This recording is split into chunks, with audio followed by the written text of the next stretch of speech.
안녕하세요. 책 읽어주는 여친입니다. 제가 또 최근에 인생책을 만나게 되어서 오늘 읽어보려고요. 그 책은 바로 신영철님의 인생의 역사인데요. 작가님이 고심해서 고르신 시들에 대한 해설과 자신만의 견해를 적으신 책인데요.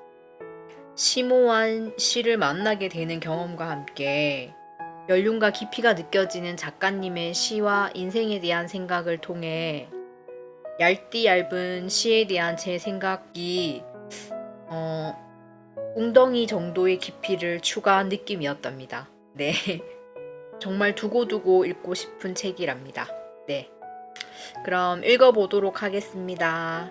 재밌게 들어주세요. 인생은 조금도 특별하지 않은 특별한 말이다. 사전에는 사람이 세상을 살아가는 일 혹은 그 기간, 이라는 특별하지 않은 뜻 말고도 어떤 사람과 그의 삶 모두를 낮잡아 이르는 말이라는 특별한 뜻이 적혀 있다. 이런 예문과 함께 인생이 불쌍해서 살려준다. 인생은 살려줘야 할 정도로 불쌍한 것이다. 왜 그런가? 체호프는 입센의 작품을 보며 인생은 저렇지 않아 라고 잘라 말한 적이 있다.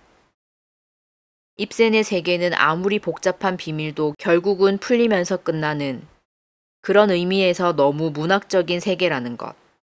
체호프는 다르다 라고 비평가 제임스 우드는 말한다. 체호프는 수수께끼로 시작할 뿐 아니라 수수께끼로 끝낸다고. 인생의 질문들 앞에서 난 모른다 라고 중얼거릴 따름이라고. 그러니까 인생은 이해할 수 없어서 불쌍한 것이다. 문제를 푸는 사람 자신이 문제의 구성 성분이기도 하기 때문이다. 그래서 풀 수가 없는데 그렇다는 걸 알면서도 계속 풀어야 하니까 더 불쌍한 것이다.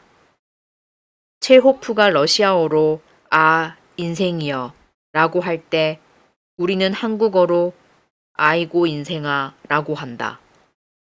불쌍해서 죽일 수도 없을 만큼 불쌍해서. 시는 그다지 대단하지 않은 대단한 예술이다. 시는 행과 연으로 이루어진다. 걸어갈 행, 이어질 연. 글자들이 옆으로 걸어가면서 아래로 쌓여가는 일이 뭐 그리 대단할 게 있겠는가.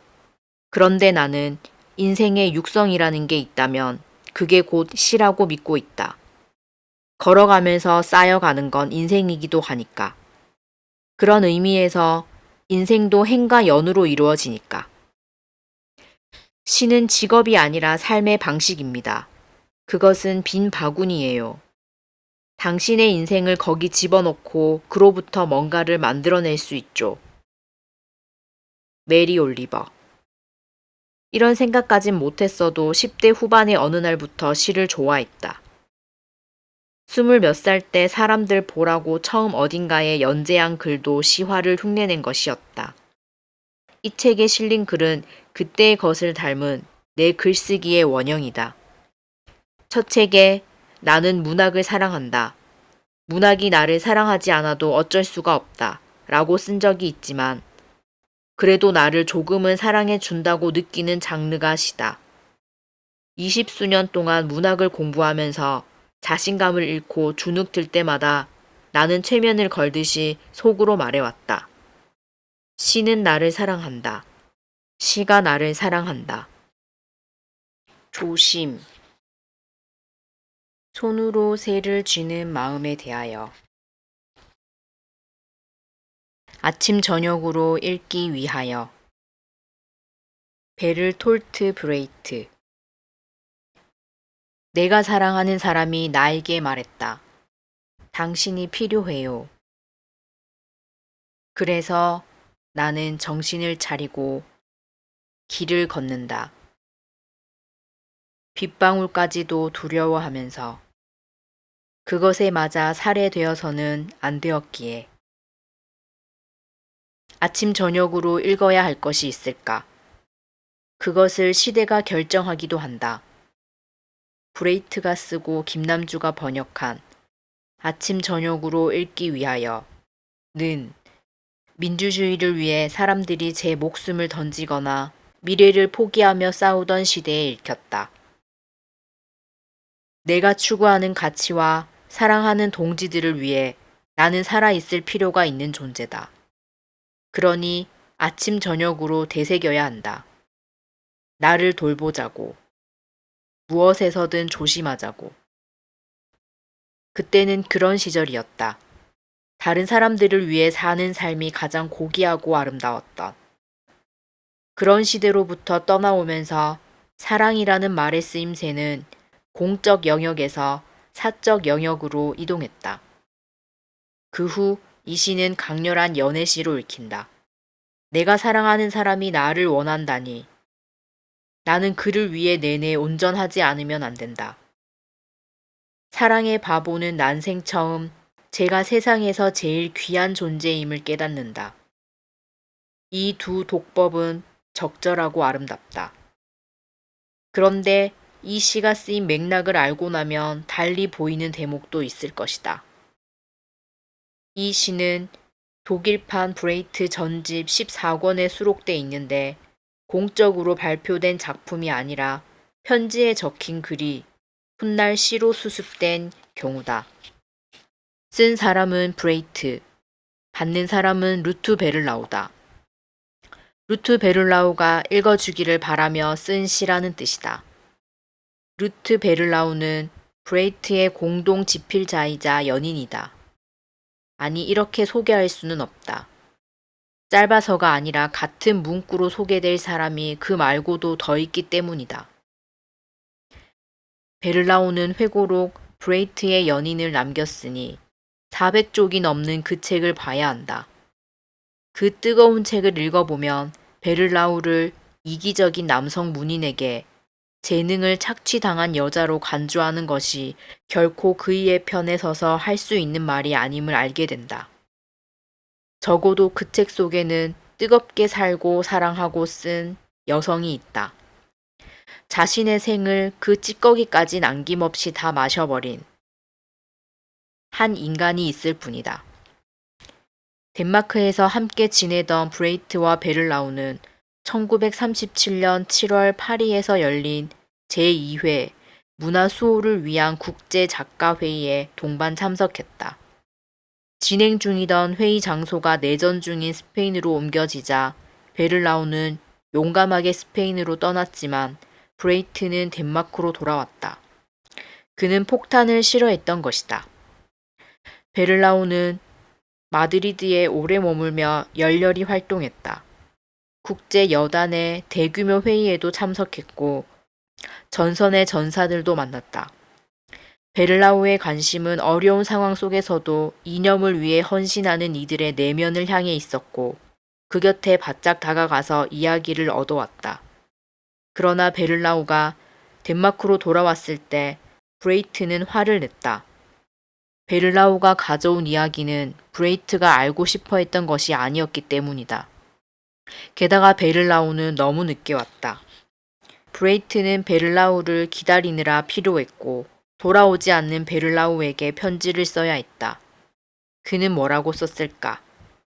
그것은 사랑한다는 말이 아니었다. 그가 보낸 편지들로 미루어 볼 때 그가 나를 필요로 하고 있다는 사실이 분명해졌다. 내게 보낸 편지에서 그대는 내가 필요하다고 말했죠. 브레이트가 주로 사용한 말은 필요하다였던 모양이다. 당신을 사랑해요라고 적어 보내면 당신이 필요해요라고 답장을 받게 되던 한 사람을 생각하는 일은 마음을 쓸쓸하게 한다. 베를라우가 쓴 것으로 짐작되는 다른 짧은 시 한 편에는 약점이라는 제목이 붙어 있고 거기엔 이런 구절이 적혀 있다. 당신에겐 한 가지도 없었지만 내겐 한 가지가 있었지. 그건 내가 사랑했다는 것. 이 말이 사실이라면 베를라우는 끝내 브레이트를 온전히 가질 수 없었을 것이다. 상호 의존적인 약점이 있을 때 사랑은 성립된다. 상대를 사랑하는 사람과 상대가 필요한 사람은 대등하게 약하지 않다. 전자는 내가 상대방을 위해 무엇을 할 수 있을지 생각하지만 후자는 상대방이 나에게 무엇을 할 수 있을지를 생각할 것이다. 그 무렵 베를라우가 받은 편지 중 어느 하나에 아침 저녁으로 읽기 위하여가 적혀 있었다. 내가 사랑하는 사람이 나에게 말했다. 당신이 필요해요. 브레이트가 쓴 시니까 나는 그일 것이라고 짐작하기 쉽지만 아닌 것이다. 나는 베를라우이고 내가 사랑하는 사람이 브레이트이다. 그러니까 브레이트는 지금 베를라우의 위치에 가서 베를라우의 나를 사용하면서 베를라우가 브레이트를 어떻게 생각하는지 대신 써주고 있다. 더 정확히 말하면 어떻게 생각해야 하는지를 썼다. 베를라우에게 보낸 편지에 적은 시니까 말이다. 이것은 매우 기묘한 방식의 사랑 고백이다. 아니, 쇠뇌인가? 베를라우, 이 시를 아침 저녁으로 읽으시오. 그리고 잊지 마시오. 당신은 나를 사랑하고 나는 당신이 필요하다는 것을. 사실 독일어 원문엔 이미 단서가 있다. 김남주 시인이 내가 사랑하는 사람이라 옮기면서 성별이 지워진 문구는 원래 내가 사랑하는 남자다. 이성애자인 남성 시인 브레이트가 어느 여성에게 사랑을 맹세하는 시가 아니라는 것쯤은 이미 드러나 있다는 말이다. 그래서 나는 정신을 차리고 길을 걷는다. 빗방울까지도 두려워하면서 그것을 맞아 살해되어서는 안 되겠기에. 브레이트의 이 시를 받아보고 베를라우는 자신이 할 일이 무엇인지 재확인했을 것이다. 그는 자신을 소중히 여겨야 했다. 브레이트가 나를 원하기 때문이고 또 그 사실을 내가 한시도 잊지 않기를 원하기 때문이다. 이제 나는 내 것이 아니다. 자신을 사랑하는 일이 자기가 아니라 타인을 위한 일이 됐다. 자신을 사랑하는 것이 의무가 되면 자신을 망가뜨릴 권리를 박탈당하게 된다. 그렇게 늘 정신을 차려야 했고 빗방울까지 두려워해야 했다면 그 사람은 행복했을까? 이 시를 읽으면서 알 수 있다. 베를라우가 브레이트를 사랑했다는 것을. 그러나 브레이트가 베를라우를 사랑했는지는 알 수 없다. 브레이트가 베를라우를 사랑했다 하더라도 적어도 베를라우가 브레이트를 사랑하는 방식과는 달랐을 것이다. 하여튼 이런 식으로 읽으면 이 시는 우리가 알던 그 시가 아니게 된다. 후반부에 감동하는 것이 아니라 전반부에 상처받는 독법이다. 그것은 당신을 사랑해요와 당신이 필요해요가 다르다는 진실이 주는 상처다. 아직 끝이 아니다. 이 시를 달리 읽는 방법이 하나 더 있다고 나는 주장한다. 상대를 사랑하는 사람과 상대가 필요한 사람이라는 비대칭적 짝이 불행하기만 한 것이 아니라 자연스러울 수 있는 관계가 있기 때문이다. 부모와 자식의 관계가 그렇다. 편의상 아버지와 아들이라고 해볼까. 아빠가 사랑하는 아들이 아빠에게 말한다. 아빠가 필요해요. 그래서 아빠는 정신을 차리고 길을 걸어야 해요. 빗방울까지도 두려워하면서 말이다. 금방 각색한 버전에서 이치에 맞지 않는 부분은 단 한 군데도 없다. 부모에게 아이는 사랑스럽고 아이에게는 부모가 필요하다. 최소한 이것은 그 반대의 상황, 즉 부모에게 아이가 필요하고 아이는 부모를 사랑하는 상황보다는 언제나 낫다. 이 시의 먼 원천 중 하나인 섹스피어의 소네트 22에서도 화자는 내가 나를 돌보는 것이 나를 위해서가 아니라 너를 위해서라고 적고 있는데 그는 곧이어 자신을 유모에 빗댄다. 그러니 내 사랑이여 그대를 잘 돌보시길. 내가 나 위해서가 아니라 그대를 위해서 그러하듯이. 세심한 유모가 자기 아이 다칠까 노심초사하듯 나 역시 가슴에 그대 품고 소중히 간직하려니. 시의 앞부분에서 화자는 말한다. 그대가 젊은 동안에도 나도 늙을 수 없다고. 그대가 늙어야만 나도 늙을 수 있게 될 것이라고. 화자의 삶은 그대를 사랑하기 위해 존재하기 때문에 내내 그럴 수 있는 사람으로 존재할 의무가 있다는 뜻이다. 그러니 그대는 그대 자신을 위해 그대를 돌보면 되고 나도 그대를 위해 나를 돌보면 된다. 그러느라 브레이트의 화자가 두려워하면서 길을 걸었듯이 섹스피어의 화자는 노심초사하듯 살아간다. 섹스피어에게서 브레이트로 이어지는 이 사랑의 태도에 나는 조심이라는 이름을 붙인다. 조라는 한자는 세 개의 글자로 이루어져 있다. 왼편에는 손이 있고 오른편 아래에는 나무, 그 위에는 세 개의 입이 있다. 관련 자료를 찾아보면 물론 그 내용을 전적으로 믿어도 좋을지 모르겠으나 손으로 나무 위에 있는 새를 잡는 모양을 따른 글자라고 나온다. 그렇다면 거기에 심을 더한 조심의 뜻은 손으로 새를 쥐는 마음이 될 것이다. 손으로 새를 쥐다니 과연 조심하지 않을 수 없을 것이다. 사랑의 조심은 우선 너에 대한 조심이다. 나는 물건을 자주 떨어뜨린다. 거기엔 단 한 가지 이유밖에 없다. 꽉 쥐지 않기 때문이다.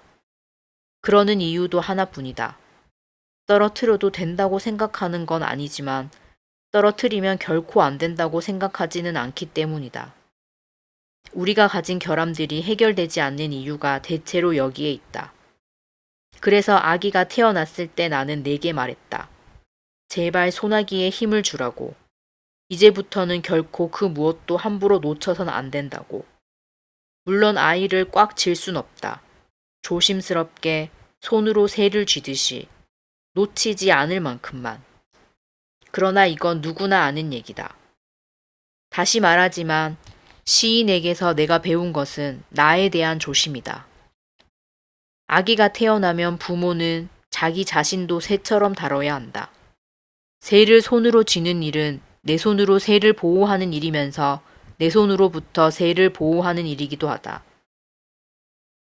내가 내 삶을 지켜야 하고 나로부터도 내 삶을 지켜야 한다. 이것은 결국 아이의 삶을 보호하는 일이다.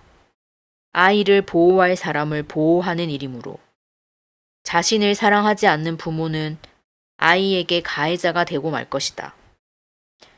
이제 내 이야기를 너에게 할게. 그러니까 네가 태어났을 때 내가 나를 무섭게 노려보며 경고했다는 이야기. 조심하라고. 네가 나를 필요하다 느끼는 마지막 날까지 나는 살아있어야 한다고. 나는 너를 사랑하고 너는 내가 필요하다. 그 반대는 성립하지 않을 것이다. 네가 나에 대한 네 마음을 사랑이라고 부를 수도 있겠지만 어떻게 불리건 그게 내가 너에게 느끼는 감정과는 다를 것이다.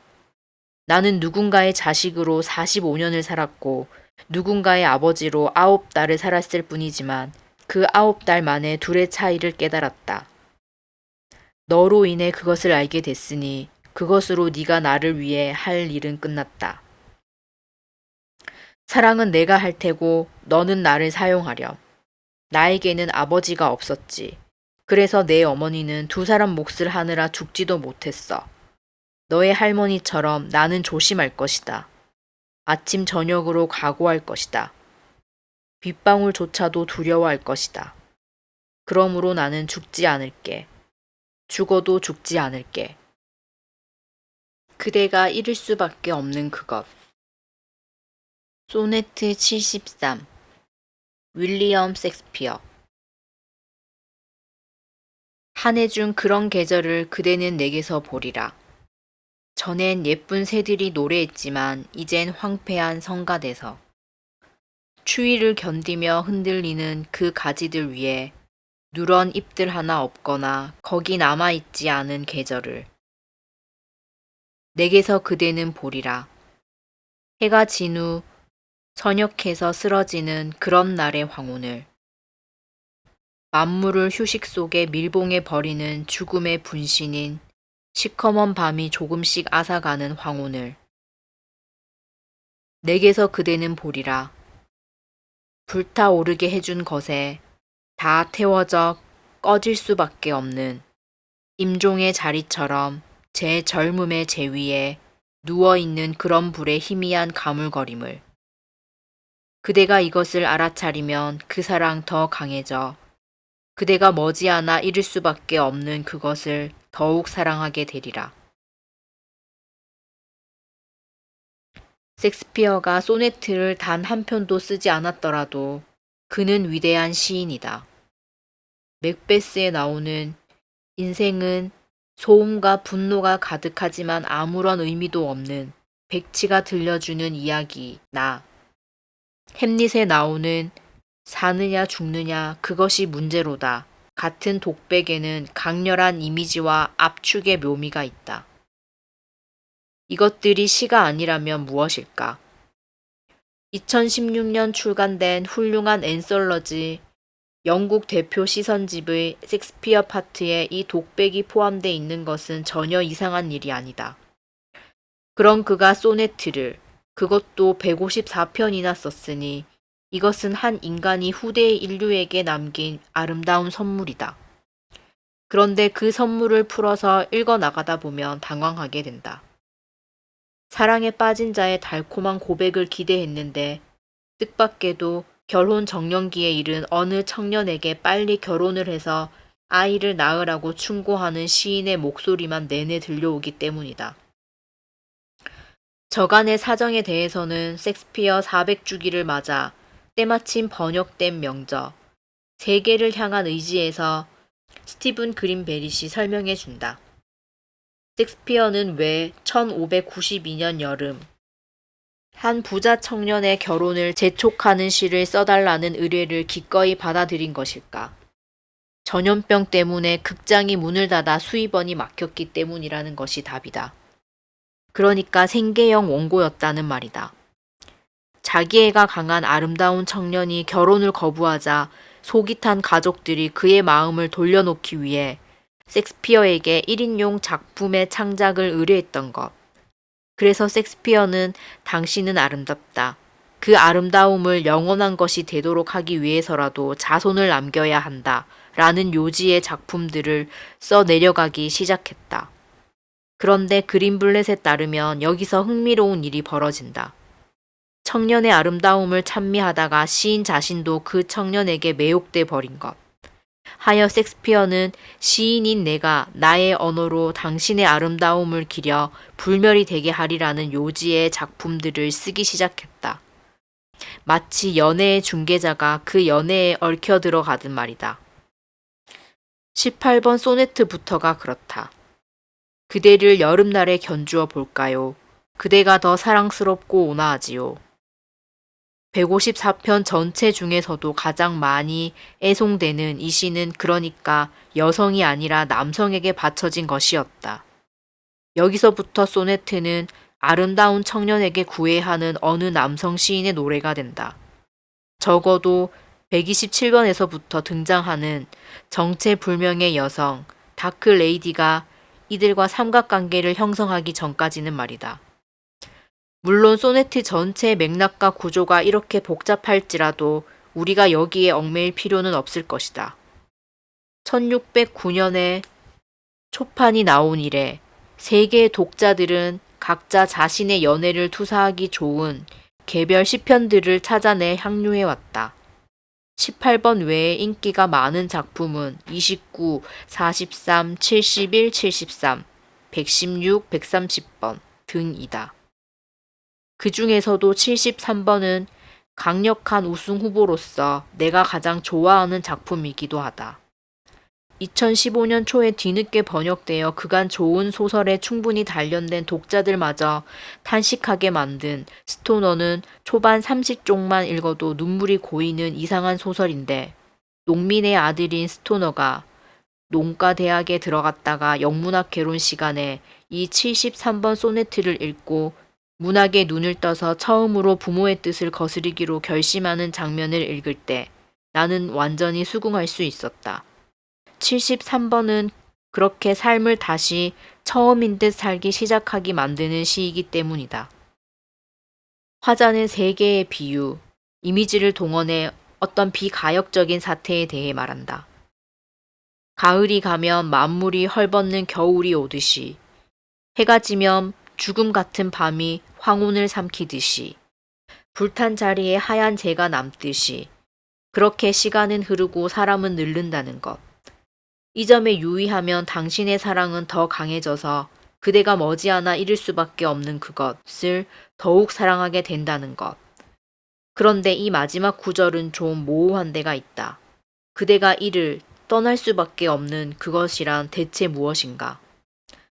청자인 그대의 젊음인가? 아니면 화자인 나의 생명인가? 전자라면 젊을 때 열정적으로 사랑하는 뜻이 되고, 후자라면 누군가가 살아있을 때 그에게 더 잘하라는 뜻이 된다. 이는 영어권 독자와 학자들 사이에서도 오랫동안 논쟁거리였다. 해당 구절의 구조가 그대가 불가항력적으로 이를 떠날 수밖에 없는 그것이란 아무래도 그 자신의 젊음으로 보는 게 더 자연스럽다는 의견도 있기는 하다. 그러나 154편의 소네트를 하나의 총체로 보는 그린 블랙 같은 이들처럼 섹스피어의 소네트는 연상의 시인이 연하의 청년에게 하는 말이라는 관점을 고수한다면 연상의 화자가 연하의 상대에게 애절하게 강조할 만한 것은 화자 자신이 먼저 세상을 떠나게 된다는 사실이라고 간주하는 것도 합리적이다. 게다가 이 73번 전후의 작품들이 공통적으로 화자 자신의 죽음을 소재로 삼고 있다는 사실도 이 견해를 지지한다. 나는 심지어 제3의 가능성까지 있을 수 있다고 생각한다. 시를 견인하는 구절이 그대는 내게서 보리라 혹은 내게서 그대는 보리라 라는 점이 의미심장해서다. 이런 표현들이 미묘하게 강조하는 것은 겨울이 오고 해가 지고 불이 꺼지는 그런 변화들 자체가 아니라 그런 소멸의 풍경들을 그대가 내 안에서 본다는 사실이다. 이것은 객관적 진실이 아니라 주관적 판단에 대한 이야기다. 내가 변함없이 존재하더라도 그대는 나를 달리 볼 수 있다는 것이고 그대가 그렇게 보는 것을 내가 막을 수 없다는 것이다. 그렇다면 시간 속에서 늙는 것은 나나 그대가 아니라 오히려 사랑 그 자체라는 뜻이 아닌가. 그러나 내가 보기에 이런 모호성은 즐길 만한 것이기는 하지만 이 시의 주제 선율과도 같은 또렷한 메시지를 흔들지는 못한다. 시인은 늙는다. 물론 청년도 늙는다. 그리고 그보다 먼저 사랑이 늙을지도 모른다. 하여튼 중요한 것은 우리에게 시간이 많지 않다는 사실이다. 이것이 진부한 메시지라고 생각하는 순진한 청년도 내 안에 있다. 그러나 내가 나에게서 황폐한 성가대석과 저무는 해와 하얀 잿더미들을 보게 될 날이 그리 천천히 오지는 않을 것임을 알아차린 시인도 내 안에 있다. 나는 내 안의 청년에게 이 시를 읽어주면서 삶을 더 사랑해달라고 부탁한다. 그러나 그 청년은 고집이 세고 기억력도 나쁘다. 섹스피어가 옳다. 그가 언제 틀린 적이 있었던가. 연인들에게 묻는다. 우리의 존재를. 두이노의 비가 중 제2비가. 라이너 마리아 릴케. 연인들이여, 어울려 만족하는 그대들이여, 너희들에게 묻는다. 우리의 존재를. 너희들은 손을 꼭 잡는다. 그것으로 증명하는 것인가? 그렇다. 내 자신의 두 손도 서로를 느끼고 혹은 그 두 손 안에 지친 얼굴을 묻고 쉬는 일도 있다. 그것이 얼마간은 내 스스로를 감지하기도 한다. 허나 누가 그것으로 자신의 존재를 확인할 수 있는가? 그러나 연인들이여, 서로가 상대의 환희 속에서 성장하는 너희들, 끝내는 압도되는 상대가 이제 그만 하고 애원하는 너희들, 서로의 애무 속에서 풍년든 포도처럼 풍요하게 연그는 너희들. 다만 상대가 완전히 우위를 차지하는 것만으로도 가끔은 소멸하는 너희들. 너희에게 묻는다. 우리들 인간의 존재를. 나는 알고 있다.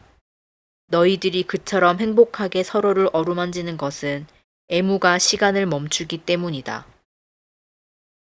애정 깊은 너희들이 가리고 있는 그 장소가 사라지지 않기 때문이다. 너희들이 그 아래서 순수한 지속을 느끼기 때문이다. 그렇게 너희들은 서로의 포옹이 영원하기를 약속하리라. 허나 첫 시선의 놀라움과 창가에서의 그리움을 이겨내고 함께 거닐던 첫 산책, 단 한 번뿐이던 그 정원에서의 산책을 견뎌냈을 때, 연인들이여, 그때에도 너희들은 영원한 연인으로 남을 것인가? 너희들이 발돋움하며 입술을 맞대고 서로를 마실 때, 아, 얼마나. 그때 기이하게도 마시는 자는 그 행위로부터 멀어져 가는가. 언어에 대한 환멸이 심해질 때마다 약을 구하듯 되돌아가는 책들이 몇 권 있다. 최근에 의지하고 있는 것은 손재준 선생이 옮긴 릴케 시선집, 두이노의 비가다. 여느 시 번역들과는 달리 성실한 실패작이 아니다. 딴에는 틈틈이 릴케를 읽어왔다고 생각했는데 이 책을 읽으면서는 마치 릴케를 처음 읽는 듯 감동하고 말았다. 많은 경우 외국어로 쓰인 시들은 번역되자마자 시로서 작동하기를 멈춘다. 그러나 이 책에서 릴케는 한국어로 시를 쓰고 있었다. 수십 년 다듬어 왔을 번역을 여든이 넘어 세상에 내놓은 역자의 노고에 먼저 경의를 표하지 않을 수가 없다. 처음 읽은 릴케의 시는 아마 가을날이었을 것이다. 화려하게 급진적인 시들에 끌리던 때여서 무심히 지나치고 말았다. 몇 년 후에 어느 미학 이론서에 인용돼 있는 고대 아폴로의 토르소를 읽고 한 대 맞은 듯한 충격이라는 상투적 표현의 의미를 실감했다. 이어 20세기 이후의 시들 중 가장 위대한 것에 속한다는 두이노의 비가 연작에 도전했으나 역시 어려웠다. 본래 어려운 대목과 번역 때문에 어려워진 대목을 구별해내는 작업만으로도 힘겨웠다. 그러나 포기하기보다는 평생을 두고 읽어야겠다고 결심하게 되는 것이었다. 여기에 굉장한 것이 담겨 있다는 것 정도는 알 수 있었기 때문이었다. 왜 릴케인가? 릴케 시에는 답이 없다. 인간의 언어로 제기된 가장 아름답고 심오한 질문이 있을 뿐이다. 어디엔가 이렇게 쓴 적이 있는데 이 말도 정확하지는 않다. 답이 없다고 말할 수는 없기 때문이다. 답이 있기는 하되 그것이 질문만큼 중요하지는 않다는 점을 강조하고 싶었다. 적어도 시에서는 그렇다. 위대하다는 시인들의 시를 읽으면서 그들의 답에 놀라본 적이 별로 없다. 그 답은 너무 소박하거나 반대로 너무 거창했다. 그러나 누구도 시인들만큼 잘 묻기는 어렵다. 나는 그들로부터 질문하는 법을, 그 자세와 열도와 끈기를 배운다. 그것이 시를 읽는 한 가지 이유다. 인생은 질문하는 만큼만 사라지기 때문이다. 릴케는 두이노 비가 10편을 정확히 10년 동안 썼다. 1년에 한 편씩 썼다는 뜻이 아니라 10년 동안 질문을 내려놓지 않았다는 뜻이다. 이것은 정말 쉬운 일이 아니다. 평전 릴케의 저자 볼프만 레프만이 그의 질문이 신과 내세에 대한 믿음이 상실된 시대의 인간 실존의 의미를 찾으려는 시도라고 요약했다. 인간 실존의 의미라니. 오늘날 이런 말은 SNS에서 조롱거리가 될 것이다. 그러나 왜, 어떻게 살아야 하는가라고 묻는 100년 전 릴케의 목소리는 왜 이토록 간곡한 것인가? 그의 간곡함은 어떤 난처함과 절박함의 산물로 보이는데 그것은 우리가 천사도 동물도 아닌 인간이라는 사실에서 온다. 인간이라니. 천사처럼 완전하지도 동물처럼 순수하지도 않은 이 어정쩡한 인간이라니. 그래서 그는 자신이 속해 있는 종을 대표하여 그 누군가에게 질문을 던진다. 먼저 천사. 내가 소리쳐 부른들 천사의 서열에서 어느 누가 그 소리를 들어주랴. 그가 두이노성 해안에 서 있을 때 바람결에 실려온 이 문장 덕분에 제1비가가 시작될 수 있었다. 그리고 동물. 명민한 동물들은 우리가 이 해석된 세계에서 마음 편히 뿌리 내리지 못하고 있음을 잘 알고 있다. 인간에 의해 해석된 세계가 인간을 불안하게 만드는 아이러니 속에서 릴케는 동물들을 생각한다. 그렇다면 천사도 동물도 아닌 인간이 단순히 생존하는 것이 아니라 진정으로 존재할 수 있게 되는 삶의 방식은 무엇인가? 흔히들 말하는 대로 사랑의 주체로 살아가면 되는 것일까? 그래서 제2 비가에 오면 릴케의 질문은 천사나 동물이 아니라 연인에게로 향한다. 연인들이여, 어울려 만족하는 그대들이여, 너희들에게 묻는다. 우리의 존재를. 릴케는 회의적이다. 예나 지금이나 연인들은 서로 손을 잡는다. 그 모습은 아름답지만 그것이 그들이 진실로 인간으로서 존재하고 있다는 증거는 못 된다는 것. 그것은 내가 내 두 손으로 내 얼굴을 감싸 안을 때 느끼는 희미한 존재감과 크게 다르지 않다는 것. 너무 냉소적인 것 아닌가? 물론 릴케가 사랑의 환희를 모르는 것은 아니다. 그에 따르면 사랑은 시간이 멈추고 장소를 보존한다. 그것은 순수한 지속이다. 그런데 릴케의 요점은 그것이 영원하지 않다는 데 있다. 첫 시선의 놀라움, 창가에서의 그리움, 첫 산책의 설렘, 그 모든 첫들이 지나고 나면 연인들은 멀어진다는 것. 서로를 마시는 행위인 키스조차도 이렇게 변질된다. 얼마나 그때 기이하게도 마시는 자는 그 행위로부터 멀어져 가는가. 이 구절은 아름답고 가혹하다. 마시는 자가 마시는 동안 마시는 행위로부터 점점 멀어지는 모습. 그렇게 사랑은 끝난다는 것. 그렇다면 우리는 어찌해야 하는가? 제2 비가의 후반부에서 릴케는 아티카의 묘석에 새겨진 인간의 몸짓을 보라고 권유한다. 아티카의 묘석을 검색하면 나오는 것은 상대방의 어깨에 조심스럽게 손을 올린 연인들의 모습이다. 거기서는 사랑과 이별이 마치 우리의 경우와는 다른 소재로 만들어진 듯 가볍게 두 사람의 어깨 위에 얹혀 있지 않은가. 언젠가 릴케는 문제의 묘석을 실제로 보았고 거기에 부조된 고대 연인들에게서 절제하는 사랑의 역설적 깊이를 보았다. 그가 말하는 절제란 사랑이 탕진되지 않도록 가장 아름다운 거리를 유지하는 기술일 것이다. 이제 그는 그렇게 말하기로 결심하는데 이를 제2 비가의 결론이라고 해도 무방하다. 살며시 어루만지는 것, 그것만이 우리가 할 수 있는 일임을. 사랑 따위 아무 의미 없다는 말이 아니다. 격정으로서의 사랑이 덧없다는 것이다. 그러므로 단지 사랑을 하고 있다고 해서 진실로 존재하고 있다고 말할 수는 없다는 것. 천사가 껴안으면 바스러질 뿐인 우리 불완전한 인간들은 내가 사랑하는 사람이 진정으로 존재할 수 있도록 그를 살며시 어루만지는 법을 배워야 한다. 그것이 인간의 사랑이 취할 수 있는 최상의 자세일 것이기 때문이다. 사랑의 관계 속에서 인간은 누구도 상대방에게 신이 될 수 없다. 그저 신의 빈자리가 될 수 있을 뿐.